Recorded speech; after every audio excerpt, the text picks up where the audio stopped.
Này ghi lại khoảnh khắc tuyệt vời của cô dâu và chú rể trong buổi lễ vu quy buổi sáng ngày hôm nay. Và sau đây ban tổ chức cũng xin trân trọng kính mời cô dâu và chú rể cùng tiến lên công trường chính để chúng ta cùng chụp ảnh lưu niệm cùng với hai gia đình và các bạn trẻ, bạn bè của mình thân thiết nhất trong buổi sáng ngày hôm nay để ghi lại những khoảnh khắc tuyệt vời nhất. Xin mời cô dâu và chú rể.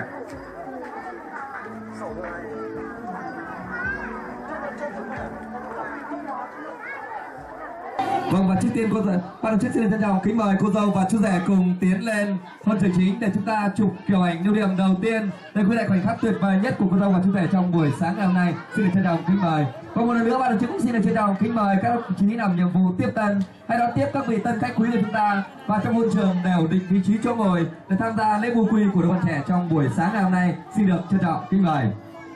Vâng, xin mời cô dâu và chú rể cùng bước lên thời hạnh phúc để chúng ta chụp kiểu ảnh lưu niệm đầu tiên. Vâng, xin mời các nhiếp ảnh gia chúng ta cùng ghi lại khoảnh khắc tuyệt vời của cô dâu và chú rể.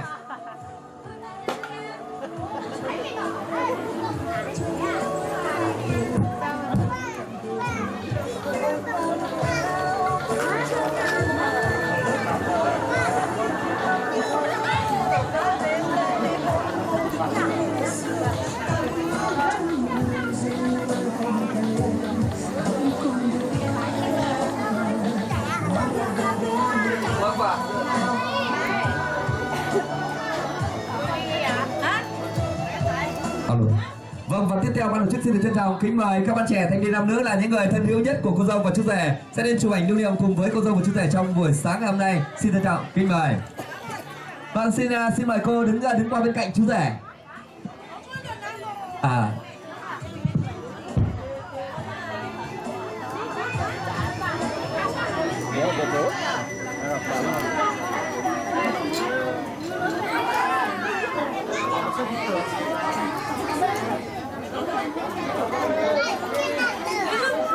Vâng, và tiếp theo ban tổ chức cũng vẫn tiếp tục xin trân trọng kính mời các bạn trẻ thanh niên nam nữ và đặc biệt là những người thân hữu nhất của cô dâu và chú rể sẽ lên chụp ảnh lưu niệm.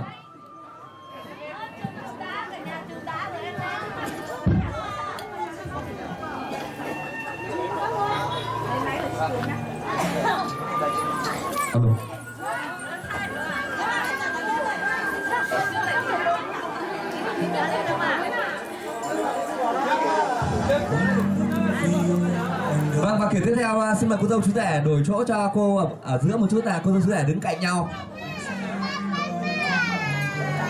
Vâng, nhân vật chính của chúng ta sẽ được đứng cạnh nhau. Đôi bên đường đẹp nhất trong buổi sáng ngày hôm nay, họ sẽ tay trong tay và chụp những ảnh lưu niệm đẹp nhất cùng với toàn thể những người thân thiết nhất của mình. Em giờ đang trong vòng tay một người anh còn nước mắt đầy con tim. Vâng, xin trân trọng cảm ơn. Vâng, và tiếp theo còn những ai muốn chụp ảnh lưu niệm cùng với cô dâu và chú rể hãy tiến lên thềm hạnh phúc của cô dâu và chú rể để chụp ảnh lưu niệm. Xin trân trọng kính mời.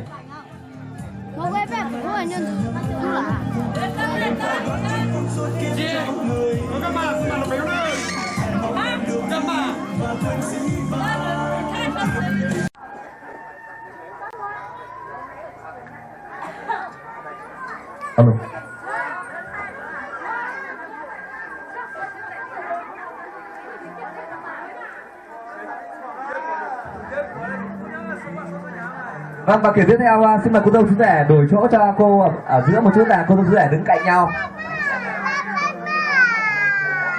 Vâng, nhân vật chính của chúng ta sẽ được đứng cạnh nhau. Đôi bên đường đẹp nhất trong buổi sáng ngày hôm nay, họ sẽ tay trong tay và chụp những ảnh lưu niệm đẹp nhất cùng với toàn thể những người thân thiết nhất của mình. Em giờ đang trong vòng tay một người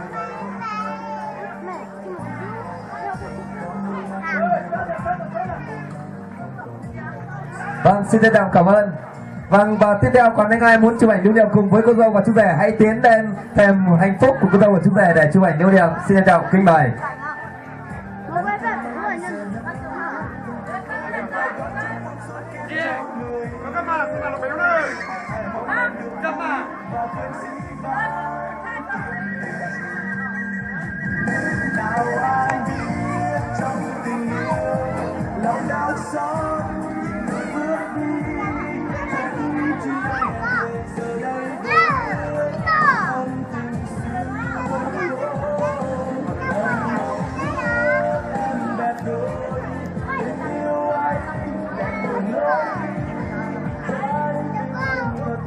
Vâng, vòng này thì đã chuẩn bị đến giờ tổ chức lễ vu quy cho đôi bạn trẻ Sái Mai và Duy Quảng. Vậy một lần nữa ban tổ chức xin trân trọng kính mời đại diện của hai bên gia đình chúng ta tiến ra hôn trường, và đặc biệt là các cụ, các ông, các bà, cô dì, chú bác, các bạn trẻ thanh niên nam nữ đã về chung vui với gia đình chúng tôi.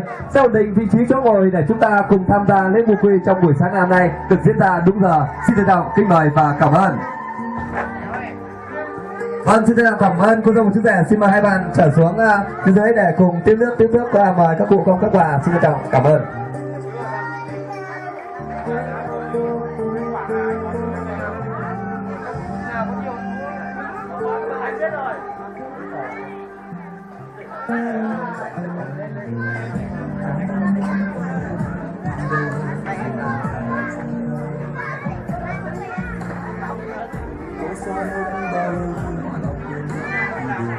Vâng, và tiếp theo là những bà trẻ thanh niên nam nữ vẫn muốn chụp ảnh tiếp tục với cô dâu và chú rể. Vâng, xin trân trọng kính mời các nhiếp ảnh gia chúng ta ghi lại khoảnh khắc tuyệt vời cùng với cô dâu và chú rể trong buổi sáng ngày hôm nay. Em giờ đang trong vòng tay người anh quen, em mất nơi con tim đôi ta không còn sẽ có nói em đây chỉ một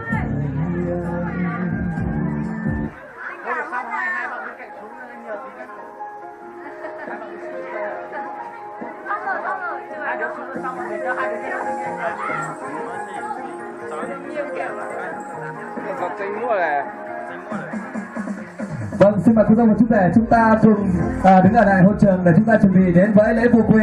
Một lần nữa thay mặt cho gia đình họ nhà gái xin được trân trọng kính mời các cụ, các ông, các bà, cô dì, chú bác, các bạn trẻ thanh niên nam nữ đã về dự lễ vu quy của đôi bạn trẻ Sái Mai và Duy Quảng trong buổi sáng ngày hôm nay. Hãy trở về cùng con trường để chúng ta cùng tham gia lễ vu quy đặc biệt trong buổi sáng ngày hôm nay.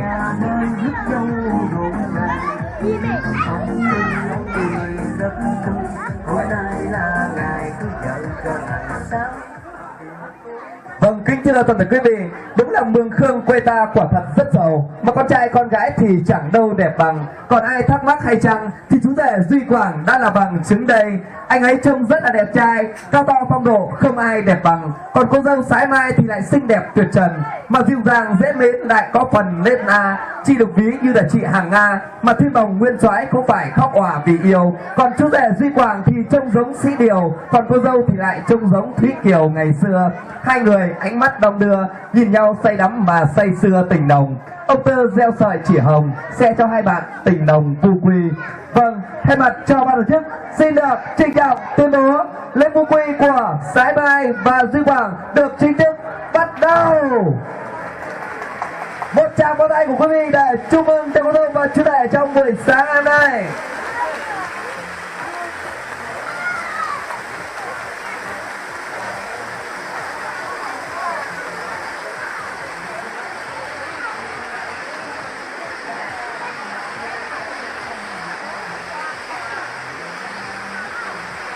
Cô dâu của chúng tôi đang run. Vâng, xin mời cô dâu đặt tay lên vai của chú rể. Vâng, sau đây xin mời chú rể sẽ ôm cô dâu. 3, 2, 1, bắt đầu. Vâng, nụ hôn của các bạn sẽ còn kéo dài khi báo điện của chúng tôi.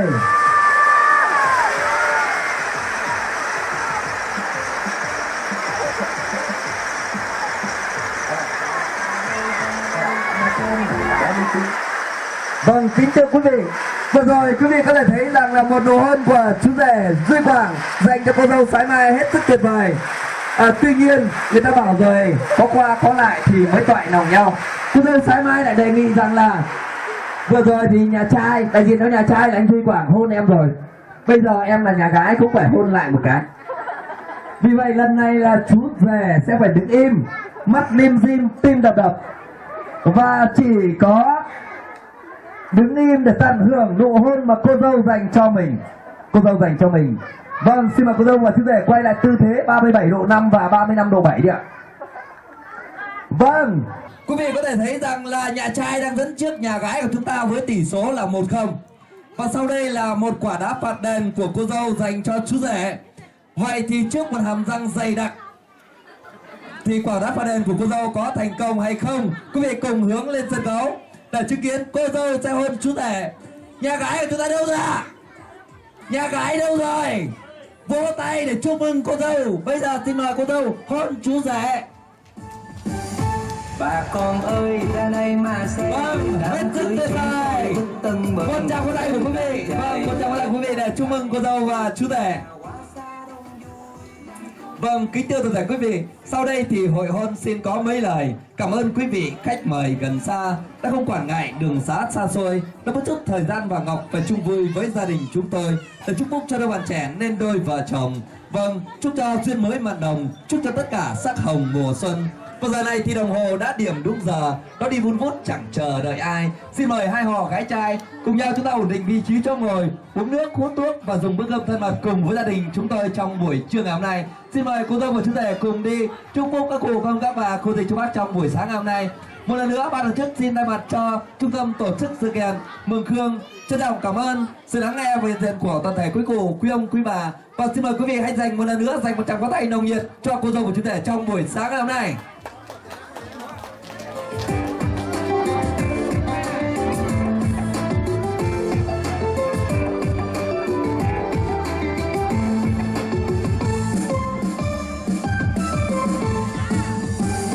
Bà con ơi ra đây mà xem đám cưới chúng tôi rất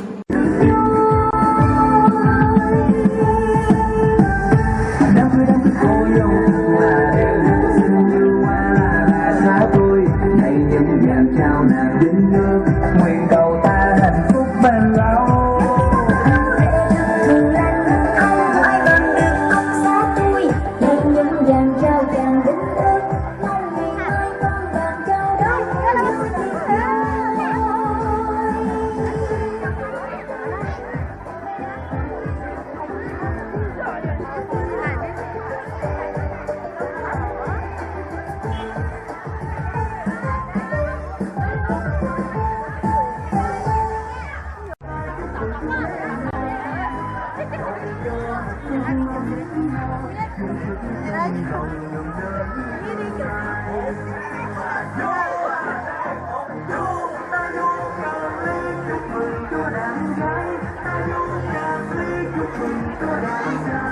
Mình cũng thiền là lớn lên